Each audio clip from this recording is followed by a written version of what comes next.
this one. Real YouTubers talk about Dynamax. We won't have to talk about Dynamax for a while because Pokemon banned it.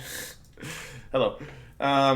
So there I was, sitting around, being a wolf, just doing some wolf things, and I was requested by a lot of people to talk about Series 10 and the new Pokemon rules. Now, Series 10, for those of you who don't follow, VGC as closely, is a really interesting rule set because it's the first time since the release of Sword and Shield that Dynamax was banned. Also, if I look really, I'm looking at myself on the camera, and if I look, really sad, it's because my allergies are so bad. So please press A in the comments for Wolf to feel better with his allergies. But anyway, I'm having bad allergies. Anyway, so Series 10 is released, and at first glance, you might say, okay, this is very similar to Series 8.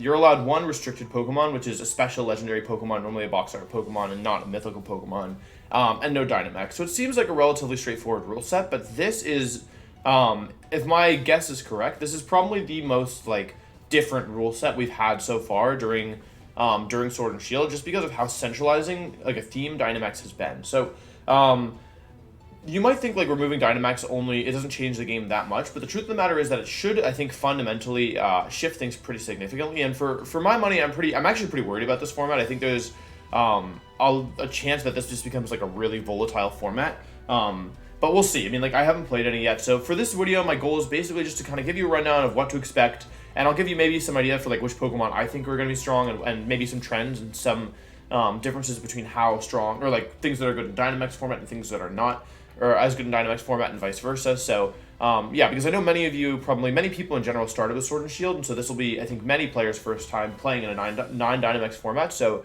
my goal is kind of just to give you a rundown of kind of what I expect going in. Of course, this is just prediction, so I'm probably going to be wrong on some things for sure, but this should give you a general idea of things to be thinking about at least. So, yeah, these are the rules you can see here.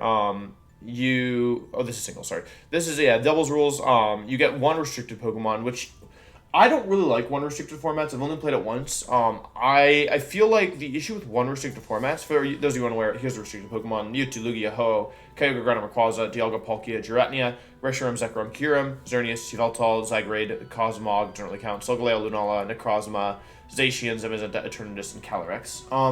And this includes Ultimate forms as well, so you can use Necrozma, Duskmane, and Dawnwings, and you can use Ghost Rider and Shadow Rider as well.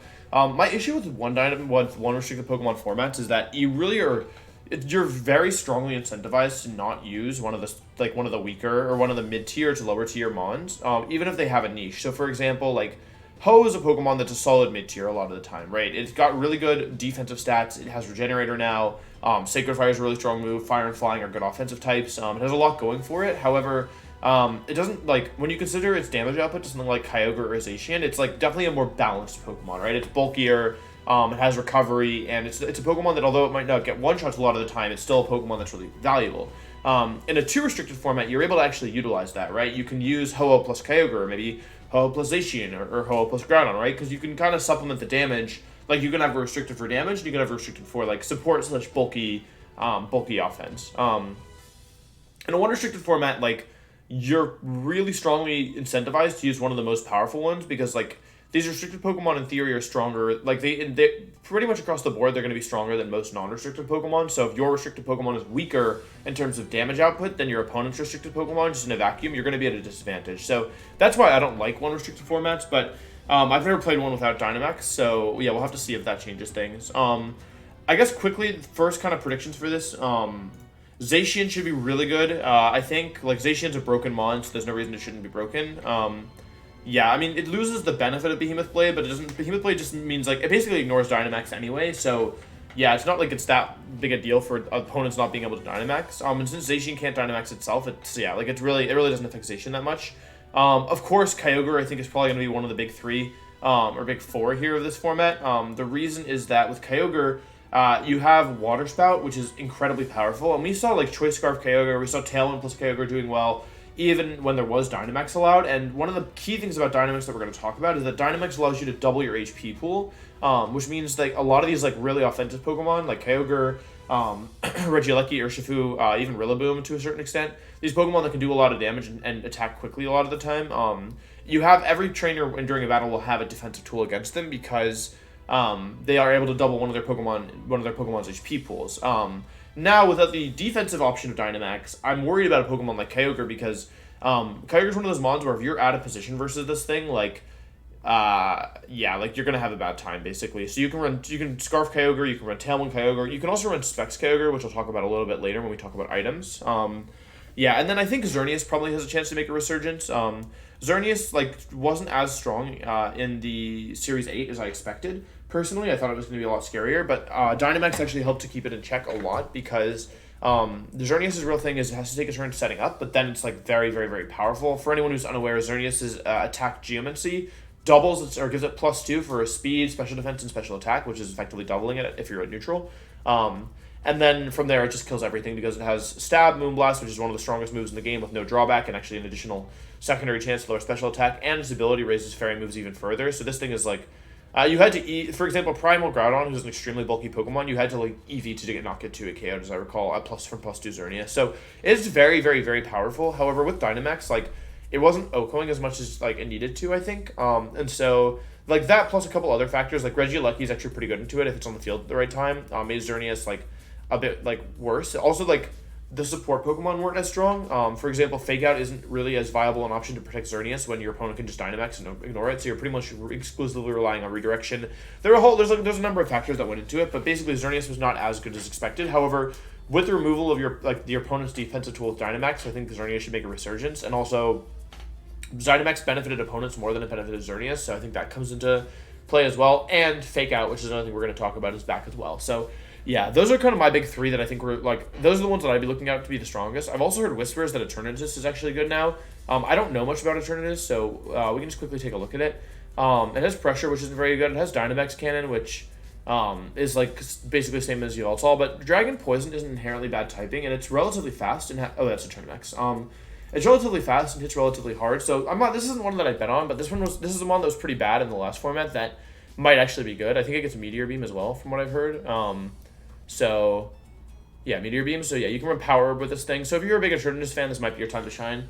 Other than that, though, I mean, like, there's other mons that are definitely usable. Solgaleo and Lunala, Duskmane are probably good because of the, like, Steel plus Psychic typing, and both their abilities, are pretty good. Lunala might make a resurgence. I kind of doubt. I could see Lunala being good. Both Calyrex Shadow and Calyrex Ice are strong mons, like, in their own right, so they should probably be strong, but yeah. Other than that, Groudon doesn't seem that strong to me, but I could be wrong. I thought Groudon was weak last time too, and it was strong. Ho is a solid mid-tier, Lugia is a solid mid-tier. I probably won't do a tier list for these, just because, like, I've already done a restricted Pokemon tier list, so I'm probably not going to do a tier list for this, but yeah. Basically, my big three, I think, are Xerneas plus Kyogre plus Zacian. I think that's kind of the popular assumption, and then I think, like, there's definitely some interesting room with Solgaleo. Yveltal and the right, teams could be strong, although it doesn't match up that well into any of the three Pokemon I named earlier. Maybe, yeah, it doesn't. It's okay into Kyogre. No, it's not really that good into Kyogre. Yeah, we'll have to see. Okay, so yeah, that's the restricted Pokemon. The restricted Pokemon aren't really, in my opinion, what makes this format interesting. What makes this format interesting is a lack of Dynamax. So really quickly, I think that there's some things that you all should know. Some things that I think are incredibly massive when it comes to Dynamax versus non-Dynamax. The last time we had a restricted format before Dynamax was 2019, and Incineroar was, I think, on 85% of all teams. Like, it was that good. The reason for that is because Fake Out was one of the best moves in the game. When I won the World Championships, I had double Fake Out on the team. Fake Out is really, really, really, really powerful as a support move, and especially in a Pokemon like Incineroar and now Rillaboom, I would also say. It's a very powerful support option because it allows your support Pokemon to, like, protect their partner even more for a turn, and there's also additional benefit of Incineroar and Rillaboom. Like, when they switch in, they activate their abilities, and there's other things as well. They can pivot out with, like, switching moves. They're very, very good Pokemon. Fake Out is so strong that even in the fact that Dynamax Pokemon are immune to Fake Out, like, didn't actually, like, it was still a good move even despite that. So, for example, when I won the Players' Cup 2 during, the last year, I had double Fake Out again. I had Incineroar and Rillaboom both with Fake Out. And so, it was still a very, very, very valuable support piece, and it gets so much stronger with the removal of Dynamax. Like, we're not talking like a small increase in power. We're talking the best counterplay to Fake Out, which is Dynamax, wasted attack, and not care about it. That's all gone. And so, yeah, I think Fake Out is really good. This is now a time where we can see a resurgence of choice items. Choice items are items that basically raise one of your stats by 1.5. They give you a 1.5 times multiplier to your speed, attack, or special attack, and in exchange, you can only use the first move that you choose until you switch. This is an item that did not do very well in Dynamax, so with a couple exceptions. Choice Scarf had some uses, and like Choice Band was used on Urshifu a couple times, and like you could in theory run on a Pokemon that basically never wanted to Dynamax, but the reason that it wasn't good in a Dynamax format is that in a Dynamax format, the choice effect goes away, both the lock and the boost, when you Dynamax. So you're basically, if you were ever Dynamax a Pokemon that was holding a choice item, you basically forfeit your item. And so for that reason, it really made a strong like falling off. And like, yeah, although there was like Choice Band Dracovish and Choice Band Urshifu, and like Choice Specs was used in theory. Like I think we talked about Choice Specs Lucky once or twice, but it wasn't really used that much. Yeah, like those items really fell off pretty hard, and with the removal of Dynamax, now I think those items can make a resurgence. In terms of items that get weaker, I think both the Life Orb and the Weakness Policy, although they still have some niche uses, those both will take a big hit. Those are items that basically trade health for power in different ways. And since Dynamax doubles your effective health, the drawback was significantly reduced, making those items very strong. Now, those items still have a place in the format, I would think, but they should be, especially the Life Orb should still have a place in the format, but they should be a fair bit weaker than in a Dynamax format.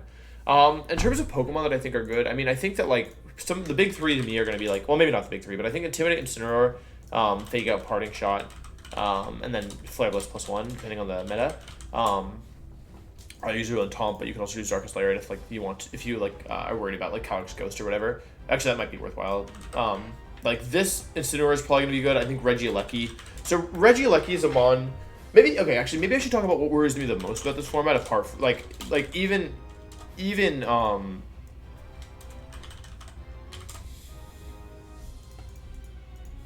there's one more. Oh, Urshifu, Lucky, Rillaboom. There's more. I'm forgetting one. Yeah. Okay. Basically, like Pokemon released some really broken Pokemon in Generation 8. Like I'm not talking like regular levels of broken. I'm talking like broken levels of broken. Like we all should agree that like Urshifu is a broken Pokemon. Like basically Urshifu, in my opinion, is balanced because it can't It doesn't want to Dynamax. If you Dynamax it, you're most of the time making it worse. And so for that reason, you have a Pokemon that hits through Protect and always crits. It's a physical Pokemon with good type coverage in Fighting and Dark. It has a priority move in Sucker Punch.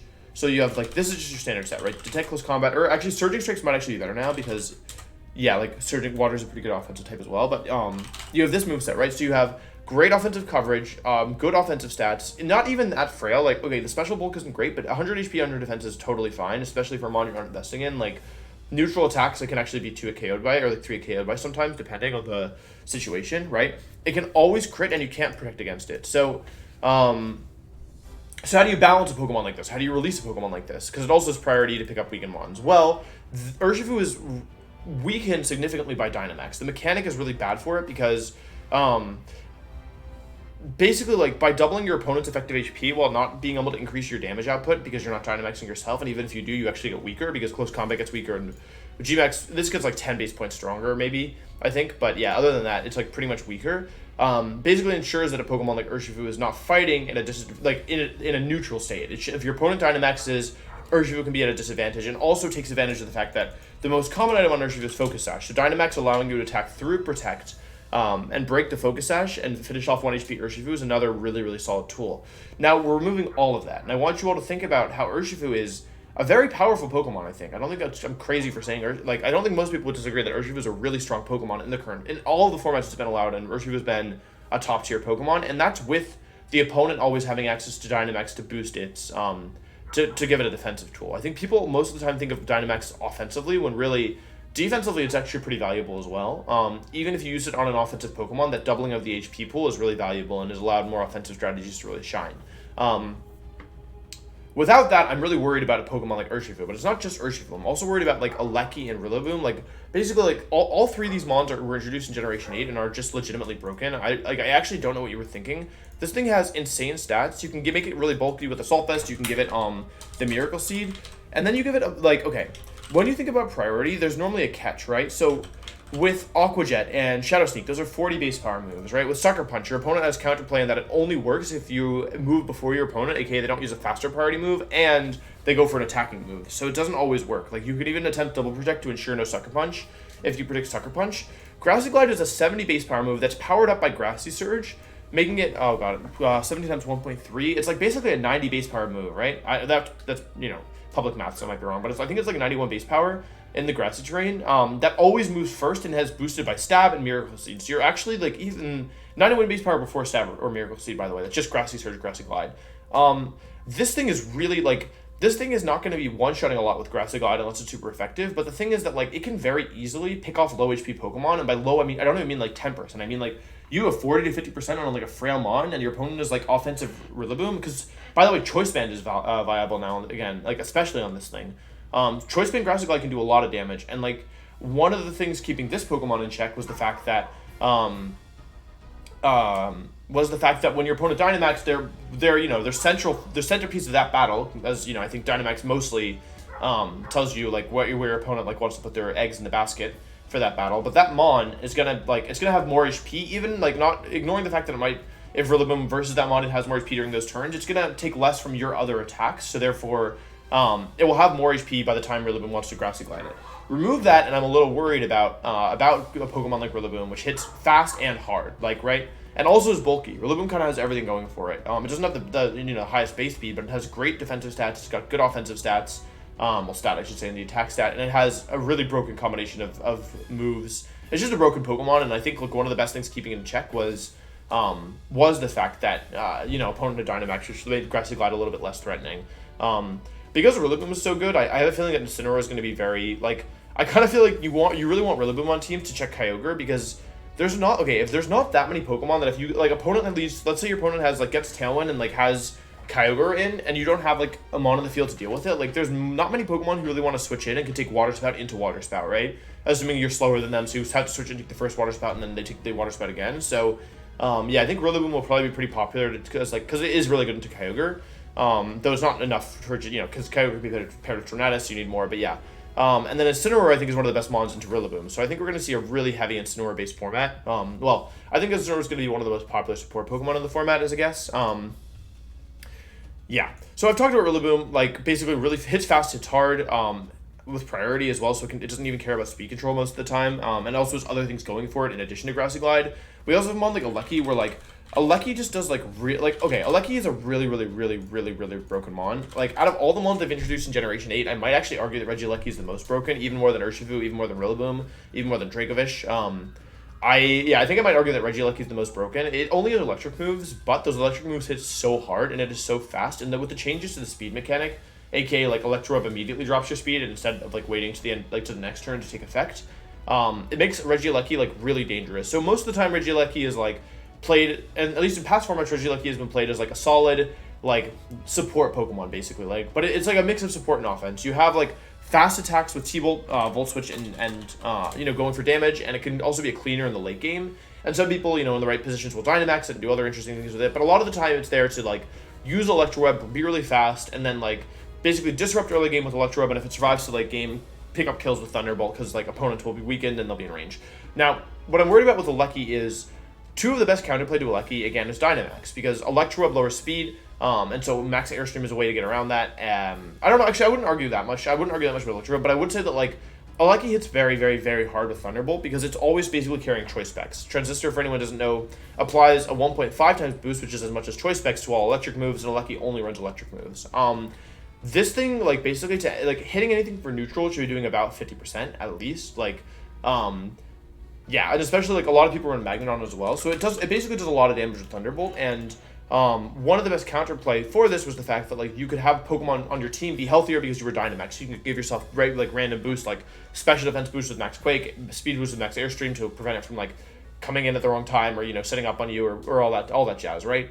And so without that, I mean, I think you're basically getting the idea. I won't do more examples than this, but these Pokemon should all be very strong because you've removed basically offensive Pokemon, these broken offensive Pokemon that were introduced, that were kept in check by Dynamax. Dynamax has now been removed. So, yeah.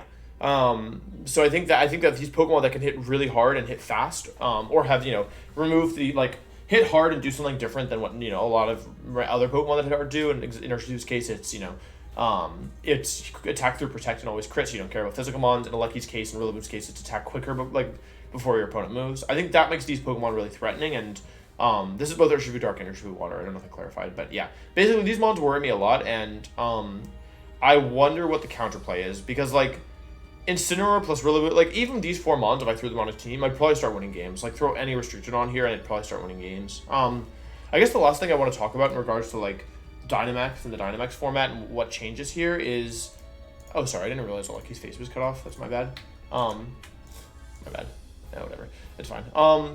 Yeah, I guess the last thing I'd want to talk about here is with the removal of Dynamax, I expect certain like, well, there's a whole lot of things. Like this is gonna be a weird format for a lot of people who haven't played like before, but haven't played on Dynamax before. But I also expect speed control to be a big focus of this format, because we've kind of gotten spoiled by Max Airstream. In my opinion, Max Airstream is probably the single best Max move in the game, probably apart from G-Max attacks, obviously. But yeah, Max Airstream I think is probably like I don't think there's many successful teams that don't have Max Airstream on it, because it's just that broken of a move. And so with the removal of that, I think people have kind of gotten used to like beating some Pokemon, especially some of the faster, frailer Pokemon with Max Airstream, right? And so with the removal of that, I'm kind of curious about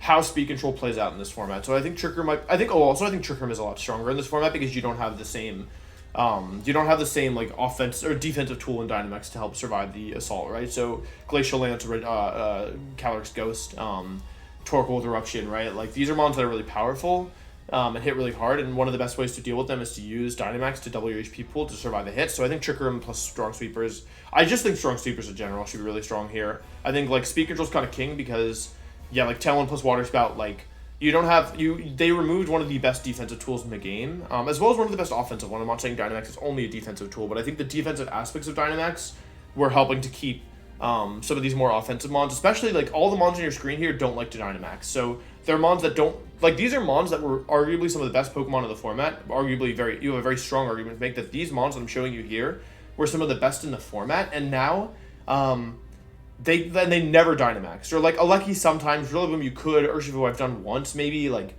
but it's pretty niche scenarios. Like these are mons that overall like Dynamax hurts them more than helps them, and they were already the best in the format, and now you're taking away Dynamax, which means you're removing one of your opponent's tools, and you're just giving your like these mons, they don't lose anything, right? They don't lose really anything, but you're like, except like the counterplay to them is significantly weakened. So yeah, so I think that my prediction for this format is that it's a lot about speed and power. Speed being speed control, not necessarily inherent speed. Trick Room counts as speed as well. I expect Tornadus plus Kyogre to come back. Tailwind plus Water Spout. Whimsicott plus Tornadus or plus Kyogre as well could be alright. The Tornadus is typically better. Fall of a weakness policy. Life Orb falls a little bit, still useful. Restricted Pokemon primarily centered around Kyogre. Maybe not centered, but Kyogre, Zacian, and Xerneas should be the most popular, I think. And then we'll see like a fair. I feel like other teams are viable as well. So like see some other random restricted Pokemon as well. Ho-Oh, Solgaleo, Necrozma, Duskmane, Eternatus. Yeah, like all those kind of B tier mons popping up. Yeah. But I think that really the core here in my opinion is going to be Fake Out. Fake Out's going to make a huge resurgence. Speed Control is going to be big, and like I don't know how anyone's going to deal with these Pokemon. Like maybe I'm missing something obvious, but like I really don't get it. So yeah, it should be interesting. Anyway, thank you for watching. I hope you enjoyed. I know this is like again more serious content. But yeah, I think people were asking about it, and like even though I'm not really feeling BGC right now, like this doesn't require me to play, so I figured I'd just kind of give you all my thoughts on it anyway. So thank you for watching. I hope you enjoyed. Please like and subscribe, and I'll see you Tuesday for the next Emerald Kaizo video. Bye bye.